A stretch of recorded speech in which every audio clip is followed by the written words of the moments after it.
This is the first time that I've done one of these the day after a race in what feels like forever. And in this case, it feels appropriate because I just don't know. I don't know. Was that good?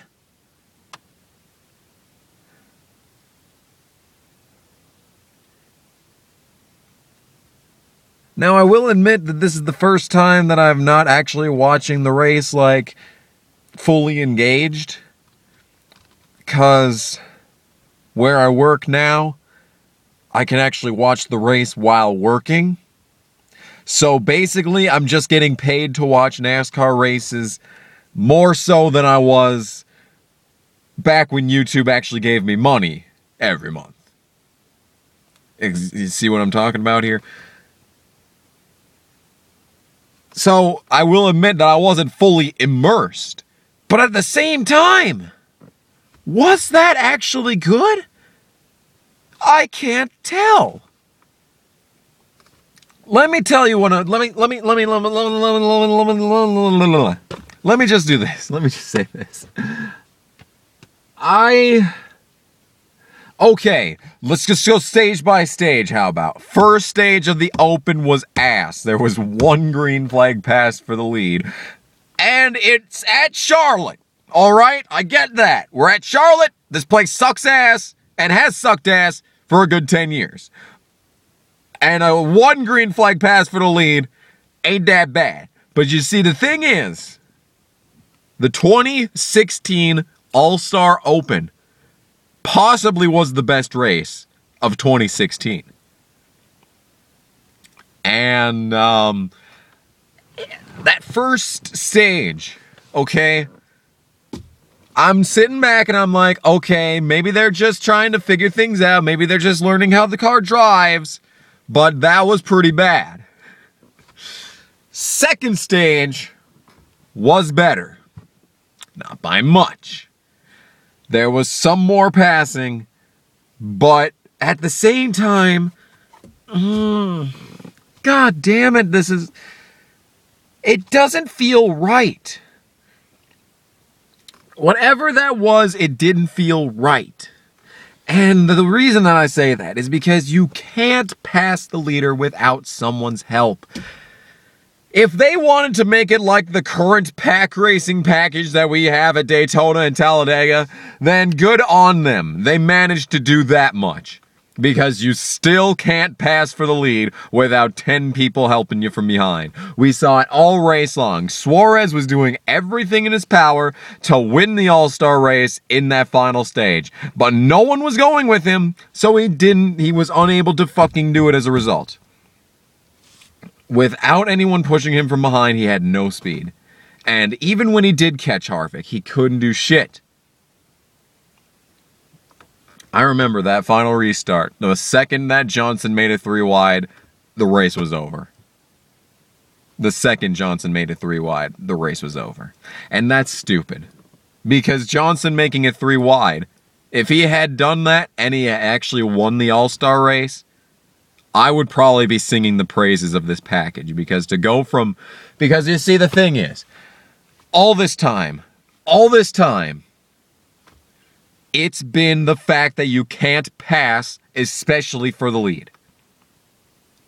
If Johnson could have gone from 5th to the lead in 2 laps, the package would have been just fine. This would have been the perfect package. And I understand when everyone says that, oh, this is the greatest race that we've ever seen at Charlotte. Well, no one's saying that. Everyone's just saying that it's the best race at Charlotte in the last 10 years. Which, it wasn't. The 2016 All-Star Open was still better. But, yeah, it was good. I mean, I think anyway. It's just... I said it last fucking year. I've been saying it ever since. Plates isn't the solution. When you're going flat out, then no fucking wonder you can't pass people, because once you drive up to them and you try and get around them, you hit a wall of air too. No fucking wonder you can't pass for the lead, because when you try to, you hit a wall of air. The only way that you can get the lead is with side draft. That is the only way you get the lead at this point. You have to get alongside them and you have to side draft them, but you can't get alongside them because when you pull out to make that pass, you hit the wall of air and suddenly you're going just as slow as the guy you're trying to pass. It's a stalemate at 160 miles an hour is what it is. It's a stalemate. No one can do anything because there's not enough momentum on anyone's side. That's why you have to take off the restrictor plates so that there is off-throttle time. There's time for a driver to get back into the throttle and get that speed that they need to make the pass.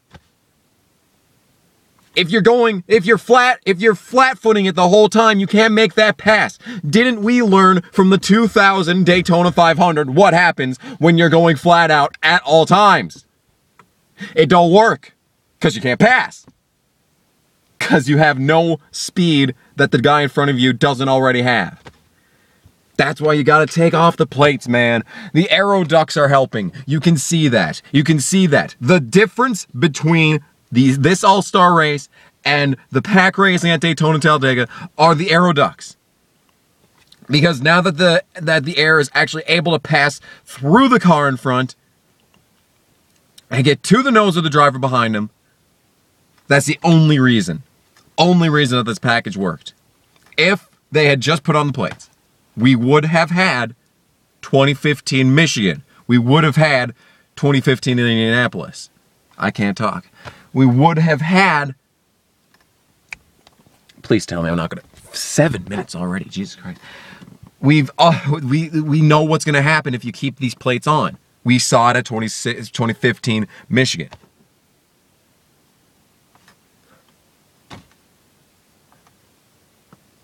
It just creates more dependence on clean air. And we saw that last night. They were able to drive up on them, but they can't make the pass due to that lack of extra horsepower because they're flat-footing it all the way around. I've been saying this since 2015, guys. This is not the way to go. And I understand for an exhibition race like the All-Star race, if we want to bring this package back next year with restrictor plates at Charlotte for the All-Star race, then sure. Maybe a little bit of extra developmental time because we barely had any practice for this, is the thing. That too, you know, if we had that extended practice, if we got more than literally 2 fucking laps in practice on Friday, Jesus Christ, it's Sunday, dumbass, Friday, we might have seen something a little different. But I still don't see how this package is going to work if you keep the restrictor plates on. This is the same problem that the tapered spacer has introduced. A lot less off-throttle time, more flat footing in the corners, because you see, if you remember from 2015, people were in the throttle pretty much the entire track. Speeds were at their maximum, yes, but the problem that stems from that is that with no off-throttle time, Tony Stewart, if Tony Stewart was here, he'd probably agree with me. Because that's the reason that he wanted to retire, is because the cars were driving like the nationwide cars. It was Las Vegas 2015, I'm pretty sure, when he said that the cars were driving like nationwide cars, okay? And that's the problem. The problem is that speeds are too high in the corners. You have to get off the throttle in the corners. Because not only does that actually give you the ability to pass, it also puts it back in the hands of the drivers. You can go flat out around the track as much as you want. You can hold the pedal down and you can turn left, because that's what they were doing. Or you can actually drive the car, get out of the gas, manage your throttle, manage it so that if you slam down on it, the back wheels will spin out of control like crazy and you'll wreck the entire field. Do that. Do that. That's what made the racing so good back in the goddamn days of 2001 to 2003. Okay? Putting the plates on is a band-aid. Okay? And I am okay with the idea for just the All-Star race. Because you know what? That final stage of the Open, it was pretty fucking good. A 3-wide pass for the lead is good. No matter the situation. Okay? A 3-wide pass for the lead. With as many gimmicks as you want. The cars could be on water, or we could be racing boats around Charlotte Motor Speedway. We could flood the speedway and race boats. A 3-wide move for the lead is going to be good no matter what. But the difference is that, you could not have done that. Allmendinger could not have done that if the guys in front of him were side drafting each other and he had a huge shove from behind. That wasn't going to happen any other way. So, as for this package, I'm okay with bringing it back for plate races especially. I mean, absolutely. We should give this package an actual test at a restrictor plate track like Daytona or Talladega. Because those races suck fucking ass right now. Yeah. But it's just not gonna work. It's just not the permanent solution. Keep the aero ducts. Such a good idea. Keep the spoiler. But don't have the stupid ears. Okay? That was dumb in Xfinity, and it's dumb now. Alright? Alright? That's all I ask for. Keep the spoilers, take off the restrictor plates, take off the tapered spacer, take off the fucking splitter. I have been saying it since 2015, guys. Take off the fucking splitter. Just let it end. Half the problems with this racing would just end if you take off the splitter. It would be gone. Out the window. But we still have to have the fucking splitter. Oh, I hate this. I hate it so much. Oh, and you know what else I hate? I hate when we get to go to the truck series and, the 5 times out of the year that Corbin's actually at the track. He doesn't get to go on the track and Kyle Busch gets to, even though one of his trucks has only run 2 races and is behind Corbin in the points, in owner's points, but Corbin doesn't get to run because Kyle Busch. So thank you for that, by the way. I'm really gotta say, that's really helpful, Kyle. That's really helpful that you're keeping Corbin Forrester from racing the, 5 times out of the year that he actually gets to come to a track. That's really fucking, I really appreciate that. Right from the heart, man. Right from the heart. Oh, yeah, and Moffitt should have won. Also. Again. But some things never change. Anyway.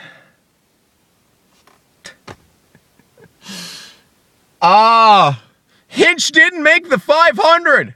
What the hell? I didn't know this is what we would get when we signed up for Bump Day. No, I'm okay with it. I don't know, man. You go from winning the pole 2 years ago, and now you're not even in the show. I mean, that's just motorsports, man. I would much prefer it that way, to be honest. If we're not going to have these bullshit charter-ass provisionals, that we have now. If you can't fucking make the show, then don't fucking make the show, okay? Provisionals suck, alright? Mike Harmon should not have raced the fucking truck race on Friday. Alright? Because, and all the starting parks and shit, because Corbin wouldn't start in park. He had a fucking sponsor, okay?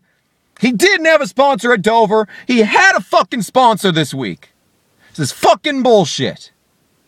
Deserves to be in the show for his fucking sponsors. I hate NASCAR. Anyway. Take off the plates. Take off the splitter. Take off the taper spacer. This is it. That's all you need to do. All you need to do. And pretty much 50% of the problems will be solved just by taking off the splitter. Another 25% by taking off the taper spacer.